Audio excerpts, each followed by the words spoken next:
diversas ocasiones hemos platicado con nuestros especialistas que las enfermedades crónico-degenerativas pueden provocar también afecciones oculares y estas pueden ir incrementándose si no hay los cuidados adecuados. Para eso hoy tenemos el especialista de cada día jueves, que nos da un placer como siempre enorme tenerlo aquí y charlar con él, el doctor Luis Alanís, quien viene a platicarnos del VIH ocular el día de hoy. Bienvenido, muchas gracias por tenernos en cuenta. Majo, buenos días, ¿cómo están todos? De maravilla. Qué bueno. Qué bueno, qué bueno. Y el día de hoy una cosa muy importante que ya nos habías dicho y adelantado un tanto la semana pasada. Sí, claro, el VIH es una enfermedad producida por el virus de inmunodeficiencia humana y que obviamente cuando empieza a dar sintomatología en el ser humano, su nombre cambia y se llama SIDA, finalmente, ¿no? Creemos que el SIDA es una enfermedad obviamente únicamente relacionada con el aspecto genitourinario, con el aspecto sexual, pero finalmente cuando un paciente tiene SIDA tiene manifestaciones en todo el cuerpo y tiene manifestaciones principalmente respiratorias, pero también hay manifestaciones oculares del paciente que tiene SIDA. En nuestra experiencia, solamente en 2 casos me ha tocado que un paciente llega con nosotros y a la hora de revisarlo de los ojos, a través de una revisión oftalmológica diagnosticamos que el paciente puede ser portador de SIDA, se le hacen los estudios pertinentes y se diagnosticó VIH positivo, ¿no? A través de una revisión oftalmológica. Pero ya son con los síntomas del SIDA o aún en esta etapa en con la que se puede cuidar. Con síntomas menores del SIDA, donde un paciente no ha tenido gran sintomatología del SIDA, pero sin embargo tiene una manifestación oftalmológica. Finalmente tenemos que recordar que el virus de inmunodeficiencia humana se puede contagiar principalmente por la vía del contacto sexual, por la vía de transfusiones o contacto con agujas contaminadas, ¿de acuerdo? ¿Qué hay que considerar ahorita desde el punto de vista oftalmológico? Todas esas mujeres que tienen sus párpados tatuados, nada más los invito a que piensen y recuerden si realmente las agujas con las que le hicieron el tatuaje fueron realmente bien esterilizadas. Hasta un tatuaje ocular puede ser una vía de contagio del VIH, increíble que parezca. Entonces, si nosotros vamos a ir a un centro de tatuaje, ya sea para ponernos un tatuaje en el borde de los párpados, en las cejas, que es muy frecuente, o inclusive la aplicación de un piercing en la nariz, en la lengua, en la oreja, en el ombligo, en donde sea, primero la esterilización del producto es fundamental, porque se puede adquirir SIDA a través de un tatuaje en los párpados. Una vez que un paciente ha adquirido el virus de inmunodeficiencia humana, tiene un periodo de incubación el virus y un periodo de replicación dentro del cuerpo. Ya que el virus empieza a replicar dentro del cuerpo y empieza a comerse el sistema inmunológico o a deteriorar el sistema inmunológico del cuerpo, entonces otros microorganismos que son muy fáciles de defenderse el cuerpo en forma común, como es el citomegalovirus, como es el herpes, como es el Pneumocystis carini, empiezan a encontrar la oportunidad porque están entrando a un cuerpo que no tiene un sistema de defensa adecuado. Cuando no encuentra el sistema de defensa adecuado, empiezan entonces las manifestaciones del SIDA, con cuadros infecciosos intestinales, respiratorios, pero en el ojo se empieza a manifestar por un proceso inflamatorio del fondo del ojo, de la retina. Se empieza a inflamar la retina y el paciente empieza a tener una pérdida visual. Y dice, oiga doctor, es que empiezo a ver manchitas, es que traigo mi ojo muy rojo, es que mi ojo me duele, es que lo tengo extraordinariamente inyectado de venitas y de vasitos y además siento que estoy perdiendo visión.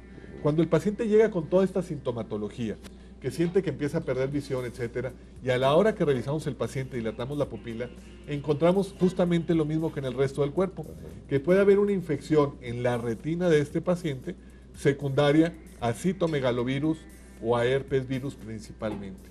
Entonces el paciente tiene algo que se llama uveitis. La uvea en el ojo es la parte de color que nosotros conocemos como iris. El iris, que puede ser verde, puede ser café. Este iris se forra no nada más la parte delante del ojo, sino que forra toda la parte de atrás del ojo y se llama sistema uveal o coroideo. Entonces, cuando se inflama todo esto, de acuerdo, es porque ha entrado una bacteria y el paciente tiene un cuadro de uveitis. ¿Qué es lo más frecuente actualmente? Que un paciente que tenga VIH o sea portador de VIH empiece con cuadros repetitivos de herpes. Y empieza con herpes y empieza a tener su herpes, que a pesar de que no tengas VIH, también lo puedes tener y ser repetitivo. En el paciente VIH se vuelve más frecuente las recidivas o las recaídas del herpes. Entonces empieza el paciente a recaer. Lo revisamos algún día y tiene inflamada la retina. Y cuando un paciente tiene ya una manifestación oftalmológica del VIH, o sea, un cuadro de SIDA ocular técnicamente hablando, entonces el paciente realmente está en un estado crítico de salud. ¿Y qué son los tratamientos alternativos? ¿Qué son los tratamientos alternativos? Para un paciente que tiene esto, primero que todo, existen, gracias a Dios, una gran cantidad de medicamentos que actualmente pueden mantener un paciente que tiene VIH en un estado de salud bastante positivo, bastante bueno. Lo puede mantener en un adecuado estado de salud y le puede dar una sobrevida hasta de 10 o 15 años sin mayor problema. Número 1. Segundo, hay que desinflamar el globo ocular. El globo ocular se encuentra inflamado por dentro y hay que poner medicamentos antiinflamatorios y disminuir la presión del globo ocular. Hay pacientes que requieren que se haga una cirugía para lavar el interior del ojo. Esta cirugía se llama vitrectomía. A través de esta cirugía se lava todo el contenido y todo el interior del ojo y se ponen medicamentos intravítreos. Hay un medicamento que se utiliza mucho en oftalmología que se llama ganciclovir. El ganciclovir es un antiviral específico para el virus de inmunodeficiencia humana y que es útil, ayuda bastante a combatirlo. Esto y obviamente ayuda sobre todo a combatir el citomegalovirus y el herpes virus principalmente, ¿no? Más que el VIH. Entonces se ponen medicamentos intravítreos, pero la realidad es que ahí lo que menos nos preocupa es el ojo. Hay que salvar el ojo, pero es un paciente que está muy deteriorado. Yo creo que no pensamos en general cuando llevamos nuestra vida cotidiana todos los riesgos que tenemos de infección de una enfermedad tan importante. Nos preocupamos mucho de gripas como la influenza que estamos platicando antes del programa, etcétera, pero finalmente la gran pandemia del siglo realmente es la pandemia producida por el VIH y la cantidad de muertes que se producen por el VIH son impresionantemente grandes, sobre todo países del tercer mundo lo tienen. Y algo que es bien importante hablar ahora del VIH es que antes se consideraba el VIH una enfermedad propia de homosexuales y la realidad es que no. La realidad es que actualmente hay una proporción casi igual entre grupos homosexuales con grupos heterosexuales y hay una proporción también casi igual entre el sexo masculino y el sexo femenino. Antes se pensaba que había una tendencia muy importante hacia un lado, la realidad es que actualmente existe se equiparan las estadísticas en sexos y en conducta sexual. Entonces hay que ser muy cuidadosos al respecto. Pero más aún, yo creo que aquí en León debe haber por lo menos unos 300 o 500 centros de tatuaje de párpados.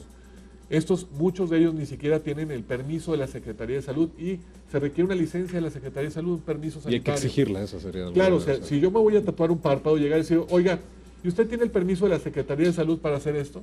Si lo tiene, pues qué bueno, porque significa que sus instrumentos han pasado por los procesos de esterilización y de la regulación sanitaria. Tener las vigente, máquinas, ¿no? O estos hornos donde los esterilizan, todo esto. Así es. Si no tienen el permiso, pues seguramente es alguien que compró el aparatito para tatuar, que no tiene gran experiencia, que finalmente lo está haciendo y no tiene la preparación, y esto es muy importante. Entonces, yo creo que ese es el mensaje del día de hoy.